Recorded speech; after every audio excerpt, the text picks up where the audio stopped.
De volta com o Papo Mãe. O papo desse domingo é sobre gravidez após os 40 anos, que é considerada pela medicina uma gravidez tardia. A doutora Joeline está aqui conosco, junto com o doutor Cledenor Paz.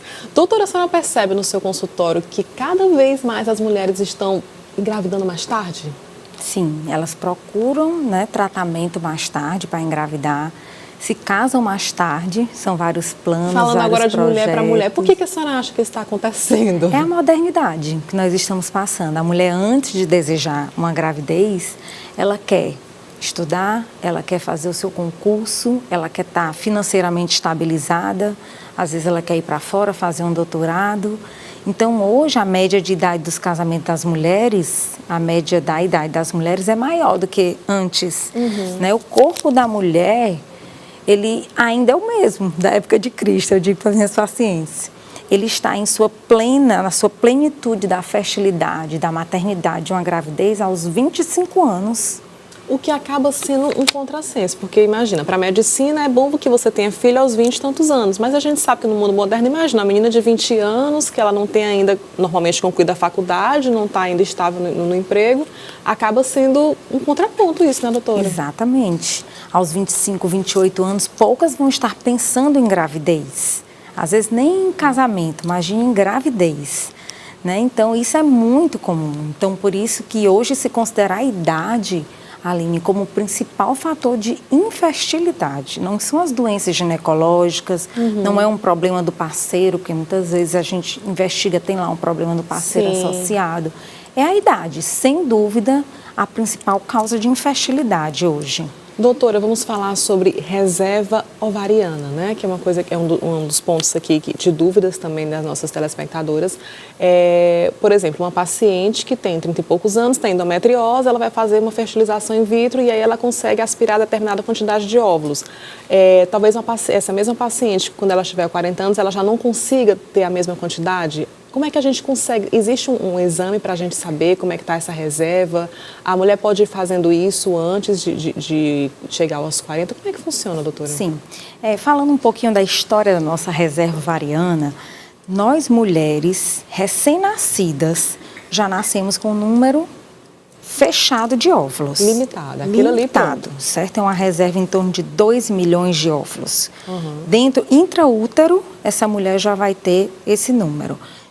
Do nascimento para frente, ela vai só perdendo essa reserva. Cada ovulação, ela vai perdendo. Esses óvulos entram em atresia com o tempo, certo? E quando chega lá nos preparativos para a gente fazer uma fertilização, é o momento que a gente mais avalia a reserva ovariana. Sim. Certo? E aí é possível saber quanto ela ainda tem de óvulos? Sim. A gente faz um ultrassom transvaginal mesmo. O período ideal seria naquela fase inicial do ciclo, menstruada mesmo. E a gente avalia ovário por ovário e conta o número de folículos. Isso tem uma correlação com o número de óvulos. Quando a gente estimula e observa a resposta daquela paciente, tem uma correlação muito grande, Então, se eu vejo um número grande de folículos, eu vou ver um número grande de óvulos no final do tratamento. Então, é um exame simples, barato, certo? E que tem essa correlação, essa fidedignidade muito com o resultado do tratamento. A gente faz isso na clínica lá diariamente, para avaliar a reserva. Existem também os hormônios para a gente avaliar a reserva.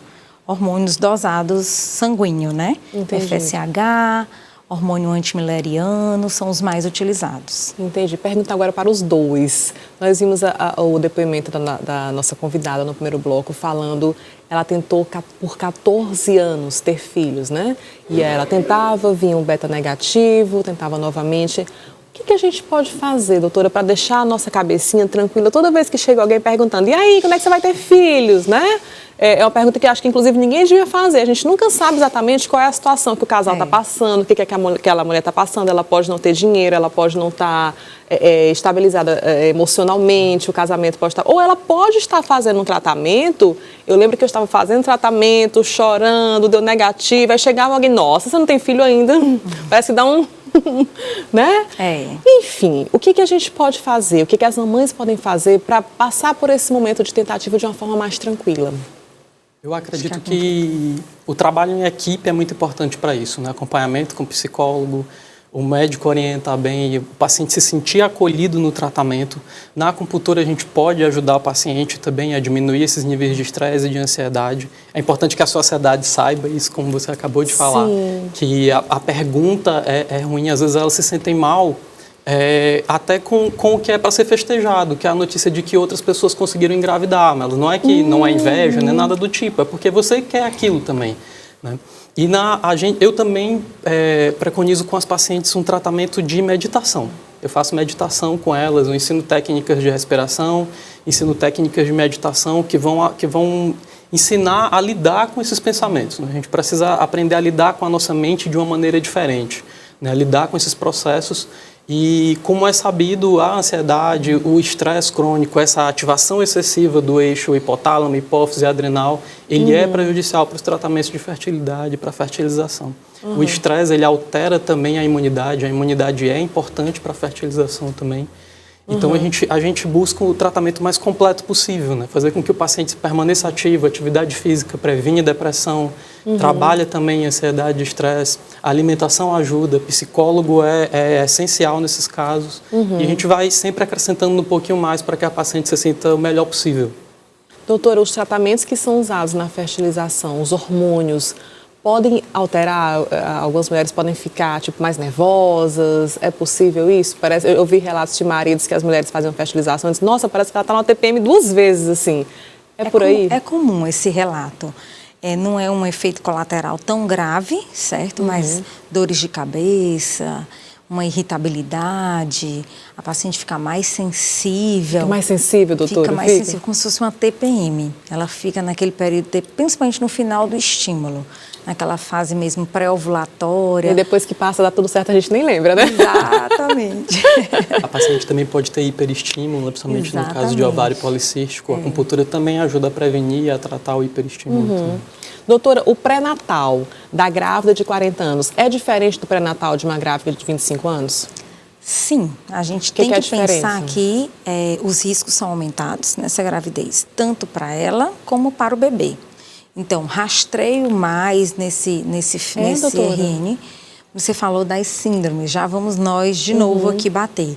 Existe um exame no primeiro trimestre da gravidez que é o ultrassom morfológico. Sim. Então, se esse ultrassom morfológico for bem feito, avaliado, todos os parâmetros, e a gente pode tranquilizar mais aquela paciente que o bebê está bem, certo? Mas, por acaso, se der alguma alteração, certo? Eu tenho que desviar um pouquinho daquele pré-natal, de baixo risco, e seguir para investigações, às vezes uma amniocentese, que é a avaliação do líquido amniótico, para ver se aquele bebê tem alguma síndrome. Né? Existe já um teste sanguíneo que a gente pode oferecer para as mães após os 35 anos, para avaliar se tem alguma síndrome no sangue materno, certo? No Brasil não é permitido o aborto nesses casos de síndrome, mas você preparar uma mãe que vai ter um bebê com problema é essencial no pré-natal. Então, exames mais direcionados para o feto, no caso, principalmente os 2 ultrassons morfológicos. São mais exames, então, doutora? Mais exames. E na mãe, focar bem a questão da hipertensão e do diabetes. Ainda que ela não seja diabética, ainda que ela não seja hipertensa, você já pegou casos assim, doutor? Sim, acontece. Não é incomum que isso aconteça, né? Que a paciente desenvolva uma hipertensão ou diabetes gestacional. Não é incomum. Então, mesmo ela não sendo diabética, ela pode desenvolver, se ela tiver tipo 40 anos. Sim, existe exame específico para isso. Não é só um teste de glicemia de jejum. Certo? Ela vai fazer uma curva glicêmica, que é chamado teste de tolerância à glicose. Certo? Então, tem que ser feito nessa paciente. Porque uma vez ela diabética, medidas, né, dietéticas, medidas educacionais, e às vezes a insulina é necessário. E aí, depois que o bebê nasceu, volta tudo ao normal? Depois que o bebê nasceu, volta tudo ao normal. A grande maioria que desenvolve na gravidez é assim. Entendido, então. Gente, eu quero agradecer demais, doutor Clidenor Paz. Muito obrigada por essas dicas. Doutora Joeline, nós sabemos que a sua agenda é extremamente corrida e mesmo assim a senhora teve a bondade de atender ao nosso convite. Quero agradecer demais. Eu quero dizer que eu fico feliz em saber que aqui no Piauí a gente já pode contar com a medicina reprodutiva humanizada. É muito diferente a gente chegar no consultório e falar de mãe para mãe e de falar de mulher para mulher. Eu acho que a senhora acaba entendendo mais o que a gente passa.